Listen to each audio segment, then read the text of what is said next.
बाहर का ये भेष मोक्ष मार्ग नहीं होता, अंतरंग का रत्नत्र ही मोक्ष मार्ग होता है।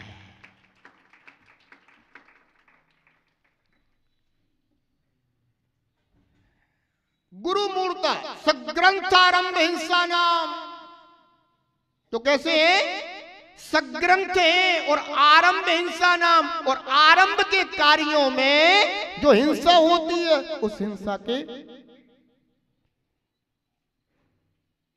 कार्य में लगे हुए। एक बात ध्यान रखना, निर्ग्रंथ वीतरागी संत, मोक्ष मार्गी संत धर्मायतनों के लिए प्रेरणा दे सकते हैं, पर स्वयं उन कार्यों में, आरंभ के कार्यों में स्वयं नहीं लगते, क्योंकि आरंभ का कार्य हिंसा का कार्य कहा गया है, आरंभ भी हिंसा मानी गई है। इसलिए प्रेरणा देते किसको? जिनका आरंभ का त्याग नहीं, ऐसे आप जैसे भव्य श्रावकों को। और श्रावक अपना कर्तव्य समझता है फिर कि अहो हमें गुरुदेव से प्रेरणा मिली है, हमारा कितना बड़ा सौभाग्य कि गुरुदेव ने इस योग हमें समझा, मैं इस कार्य को जरूर करूंगा, क्योंकि मैं जिन मंदिर बनवाऊंगा, मैं धर्मशाला निर्माण करवाऊंगा, मैं और भी ऐसे धर्मायतन के जितने भी कार्य हैं हम सब मिल करके करेंगे, हमें गुरुदेव ने आशीर्वाद दिया है, ऐसा सौभाग्य तो मनाता है। पर अगर गुरु को उसमें उलझा दिया, अब गुरु वास्तु तैयार करें और गुरु नक्शा तैयार करें और गुरु ही जो है ना सब कुछ एक एक चीज बताएं, तो ये गुरु के काम थोड़ी ना थे कि तुम बेटा वास्तु बनाइए हो। अब अगर गुरु ही ये वास्तु के कार्य करेंगे तो वास्तु माना तो मकान होता है, क्षेत्र माना क्षेत्र, वास्तु का अर्थ क्या होता है? मकान। मुनराज तो इसके त्यागी हैं, एक मकान छोड़ आए हैं, अब देखो तो वे वास्तु में ऐसे लगे हैं कि वास्तु के अलावा उन्हें और कुछ नजर ही नहीं आ रहा। जिस नगर जिस गांव जाओ वास्तु के अलावा और कुछ नहीं है, जिस मंदिर में पहुंच जाओ ये मंदिर ठीक नहीं है, जिसके घर में पहुंच जाओ ये घर ठीक नहीं है, तो भैया ठीक का है ये तो बता दो। बंद। ये वास्तु का हवा ऐसा खड़ा हो गया है, ये वास्तु का व्यंतर ऐसा प्रवेश कर रहा है कि जिस घर में घुस जाए उस घर में खलबली मच जाती है। आदमी शांति से जी रहा है, पीढ़ियां गुजर गई, सुख से जीवन जीते, पर अब वास्तु खराब हो गया है। ध्यान रखो, इन व्यर्थ के प्रपंचों में कभी मत फंसना। साधु इन वास्तु आदि के कार्यों का त्यागी होता है, तब वो निर्ग्रंथ होता है। अगर वास्तु के कार्यों में लगा हुआ है तो सग्रंथ होता है, क्योंकि वास्तु को परिग्रह कहा गया है। ध्यान रखना, क्षेत्र वास्तु आ रहा है ना समझ में? अच्छे से आ रहा है। मैं तो प्रभु आदिनाथ स्वामी से प्रार्थना करता हूं कि हे भगवान, इस पंचम काल में श्रावकों को और साधुओं को ये सब समझ में आ जाए।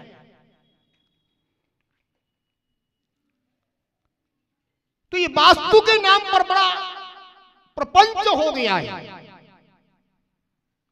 मैं तो अक्सर कहता हूं कि अच्छा एक कोई बात बता दे कि जितने भी ये महापुरुष हुए हैं, इन महापुरुषों के जितने भी भवन थे जो देवों के द्वारा बनाए जाते थे, तो क्या वे वास्तु के बिना थे?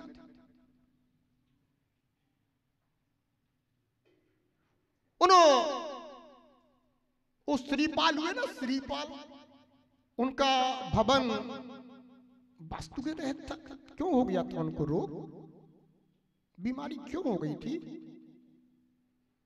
ऐसा हुआ खड़ा कर रखा है, कर मकान वास्तु से नहीं होगा तो फलाना रोग आ जाएगा, फलानी बीमारी आ जाएगी, ये हो जाएगा, वो हो जाएगा। अरे मैं ये पूछता हूँ कि आज के समय में जितने भी जिन के भी वास्तु से मकान बने हैं, उन घरों में कभी जुकाम मलेरिया हुआ कि नहीं हुआ?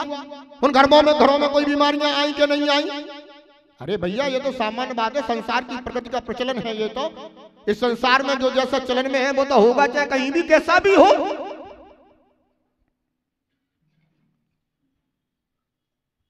पता चला कि जो वास्तु से मकान बने हैं उनके घर में बुद्धू संतानें पैदा हो रही हैं, और एक झोपड़ी में जो है ना बुद्धिमान पैदा हो रहे हैं। ध्यान रखो, इन प्रपंचों में कभी मत पड़ना।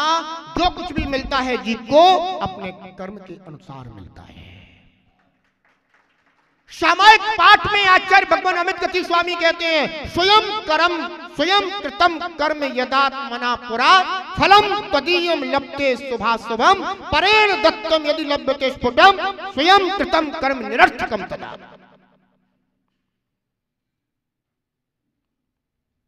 ध्यान रखना, जो कुछ भी जीव को यहां मिल रहा है ना, आप अपनी पूर्व पर्यायों में जो कर्म बांध करके आए हैं उन कर्मों का फल आपको यहाँ पर भोगना पड़ेगा। चाहे आप झोपड़ी में पैदा हो और चाहे राजप्रासाद में पैदा हो। ऐसा नहीं है कि केजरीवाल अगर मुख्यमंत्री बन जाएंगे तो अब उन्हें खांसी नहीं होगी।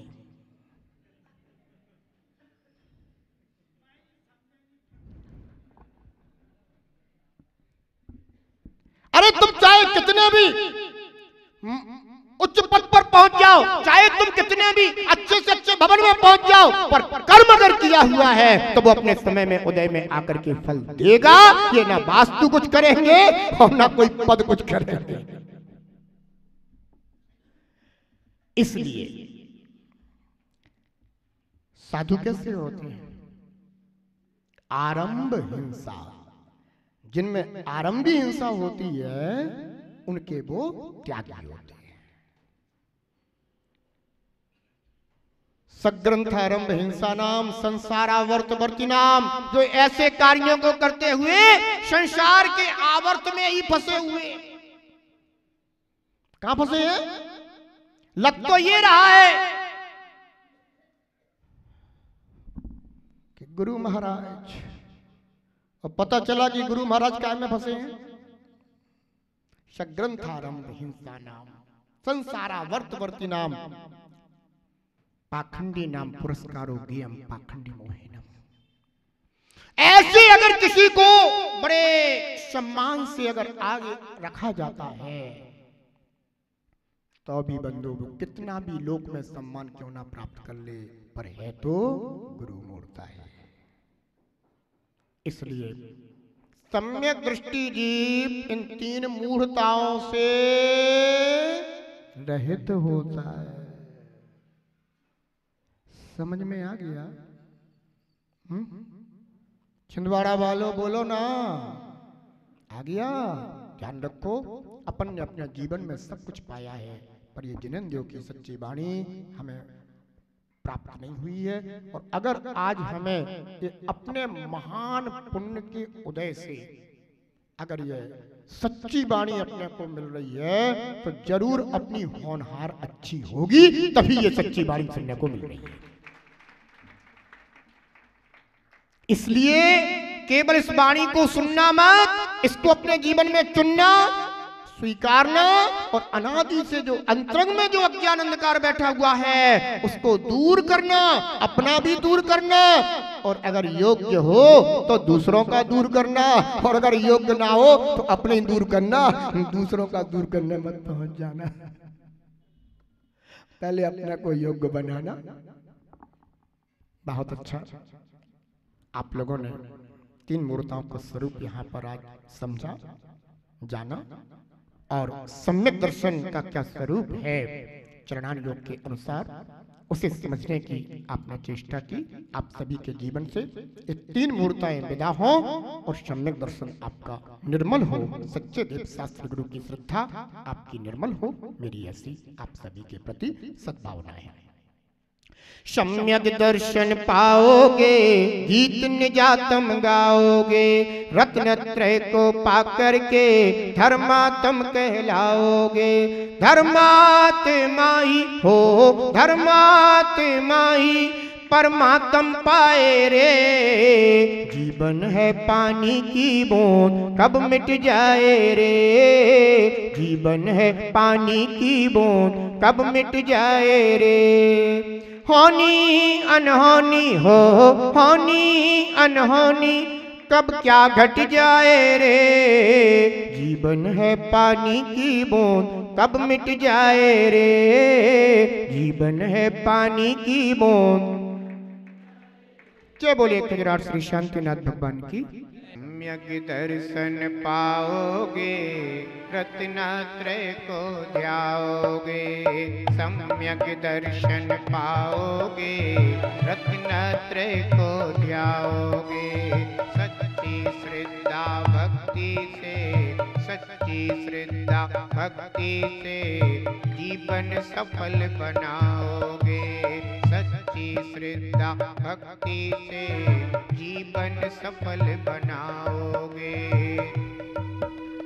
सच्ची श्रद्धा भक्ति से जीवन सफल बनाओगे। सम्यक दर्शन ही हो, सम्यक दर्शन ही भव पार लगाए रे। जीवन है पानी की बूंद, कब मिट जाए रे। जीवन है पानी की बूंद, कब मिट जाए रे। होनी अनहोनी हो, होनी अनहोनी कब क्या घट जाए रे। जीवन है पानी की बूंद, कब मिट जाए रे। जीवन है पानी की बूंद, कब मिट जाए रे। जीवन है पानी की बूंद, कब मिट जाए रे।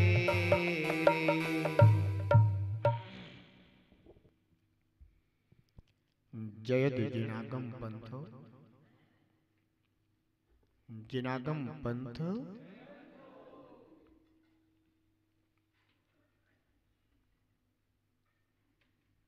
तीर्थंकर भगवंत की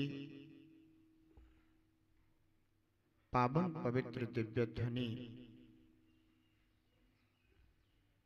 जिनागम है, जिन श्रुत है, जिन वाणी है,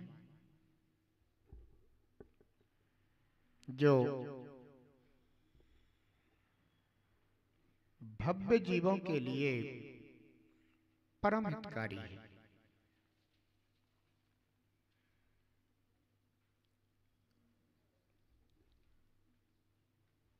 जिनागम, जिन वाणी, जिन श्रुत,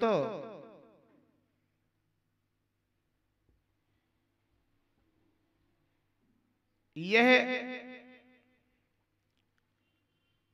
अनादि अनिधन है।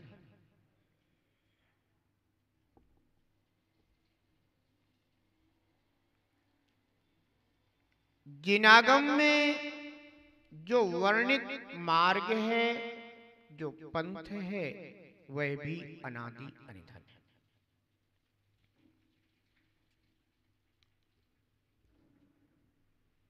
संसार दशा में यह जीव मिथ्यात्व से प्रभावित होने के कारण सच्चे मार्ग को समझ नहीं पाता, क्योंकि मिथ्यात्व स्वभाव से जो विपरीत है, उस पर श्रद्धा दिखाता है।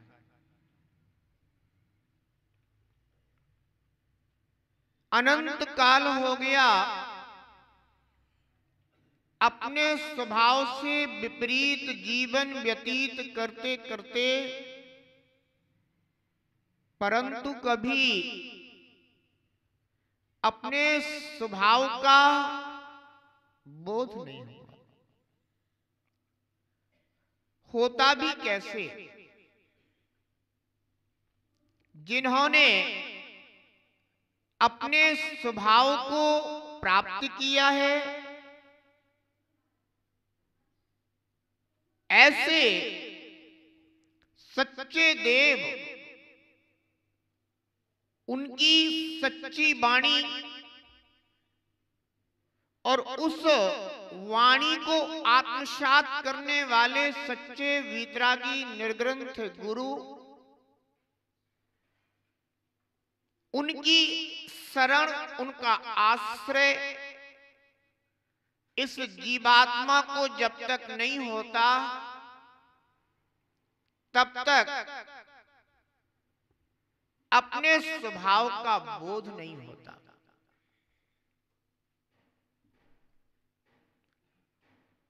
लोक में भी यह देखा जाता है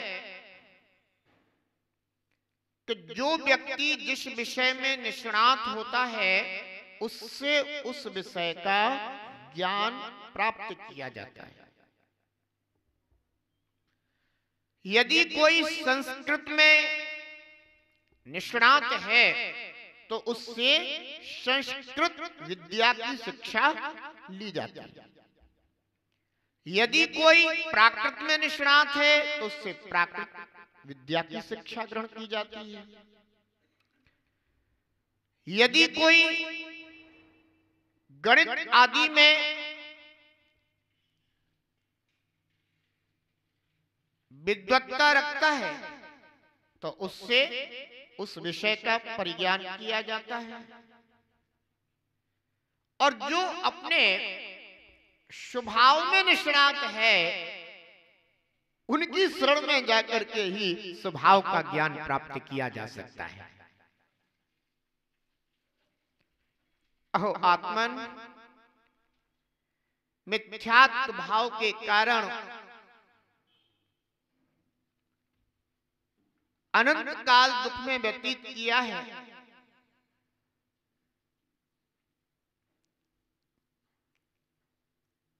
किसी ने मुझ आत्मा को दुख नहीं दिया, मेरे ही मिथ्यात्व भाव के कारण मेरा आत्मा दुखी हुआ।